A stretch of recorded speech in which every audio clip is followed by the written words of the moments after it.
5 जुगाड़ू बहू का छठ प्रसाद।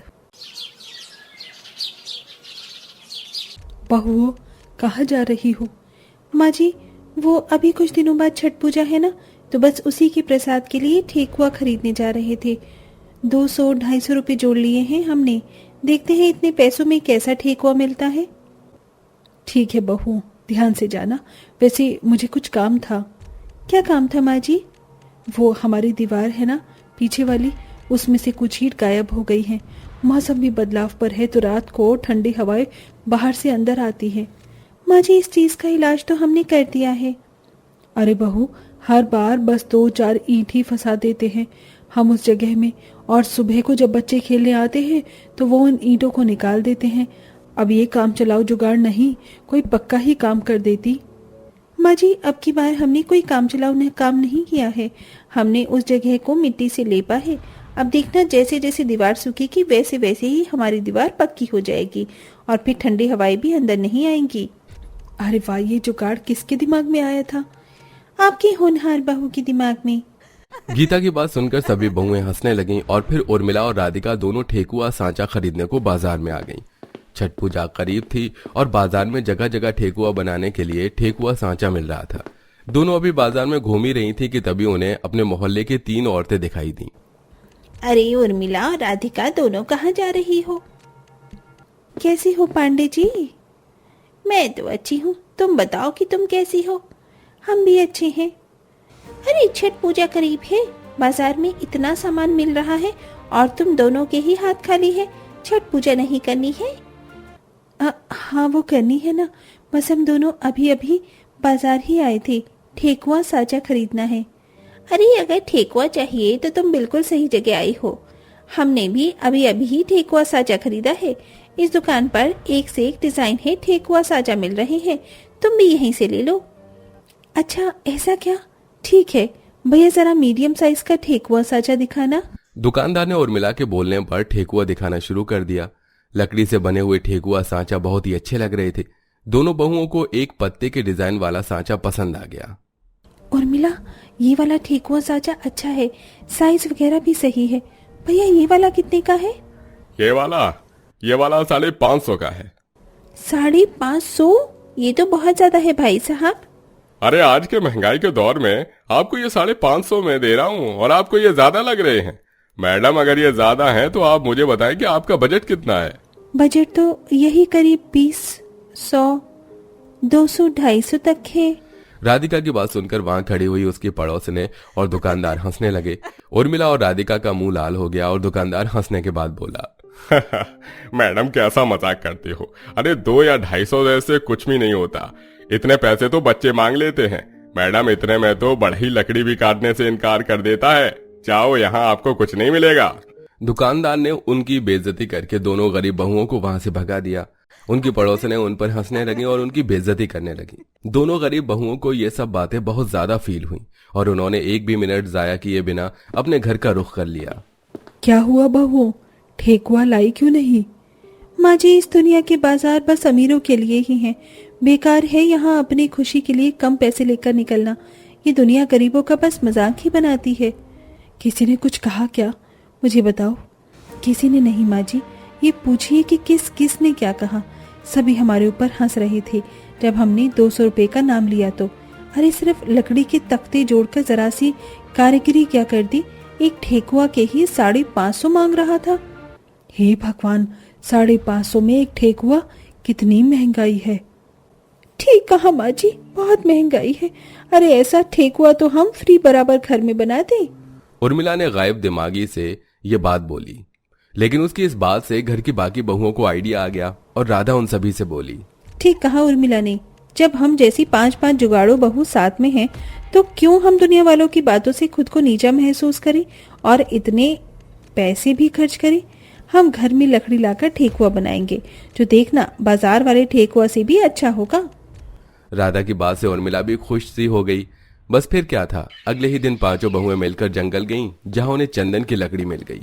वाह, इस पेड़ की खुशबू और लकड़ी की चिकनाहट तो बता रही है कि ये लकड़ी चंदन की है। इसी में से थोड़ी लकड़ी ले चलते हैं।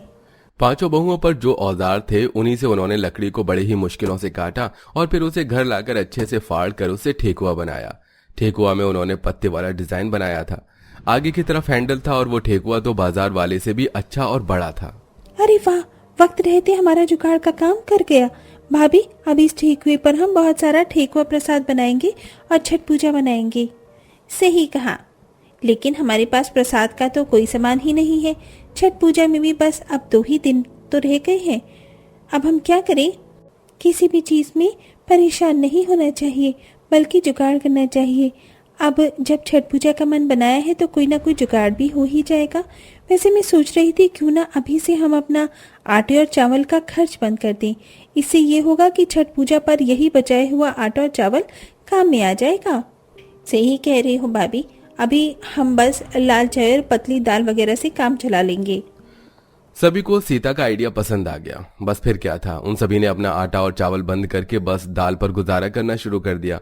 ऐसे ही 2 दिन बीत गए और छठ पूजा का दिन आ गया। सभी बहुओं ने व्रत किया और नहाई खाए और खरना के दिन अपने जुगाड़ से बचाए हुए आटा और चावल को ही प्रसाद रूप में इस्तेमाल किया। लेकिन आज संध्या अर्घ का दिन था और बहुओं के पास न तो अर्घ देने के लिए कोई बांस की टोकरी थी और न ही उसमें भरने वाला कोई प्रसाद। घर के आटा और चावल भी खत्म भी हो गए थे। सीता भाभी, अब हम क्या करें? आज से अर्घ्य देने को तो कुछ भी नहीं है, न हाथ में पैसे हैं, न घर में कोई सामान। अब हमारी पूजा कैसे संपन्न हो पाएगी? मुश्किल तो बड़ी है, लेकिन मेरे पास एक जुगाड़ है। थोड़ा मुश्किल है लेकिन करना पड़ेगा। बताओ तो सही। घर के पीछे सूखे हुए बांस के पेड़ हैं, तो हमें घर में ही बांस की टोकरी बनानी होगी। और रही बात उसमें भरने वाले प्रसाद की, तो अभी पास वाले जंगल में मैंने इलायची के पौधे देखे थे। हम इलायची वहां से ले आएंगे और मुझे यकीन है जंगल में फलों के पौधे भी जरूर होंगे। बस ढूंढने की बात है। अगर हमें थोड़ा ढूंढने पर कोई फल का पेड़ मिल गया तो हमारी टोकरी में प्रसाद पूरा हो जाएगा। रही बात सिंदूर की, तो सिंदूर हम अपना रख सकते हैं और पान वो भी जंगल में ही मिल जाएंगे। उर्मिला, कुमकुम तो ठीक है, लेकिन इलायची, फल और पान वो तो चोरी हुई ना? नहीं भाभी, ये चोरी नहीं है, क्योंकि वो तो बस जंगल का एक पौधा है, किसी की प्रॉपर्टी नहीं।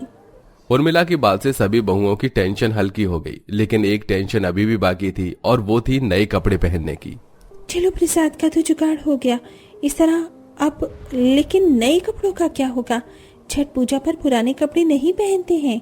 पांचों बहुएं फिर से उदास हो गईं और सोच में पड़ गईं। फिर गीता एक जुगाड़ देते हुए बोली, हम जंगल तो जा ही रहे हैं, तो क्यों ना वहाँ से पत्तियों की साड़ी बना ले। आजकल का टाइम तो ऐसा ही है कि जितना अलग पहनो उतना अच्छा लगता है, तो हम भी इस चीज का फायदा उठा सकते हैं।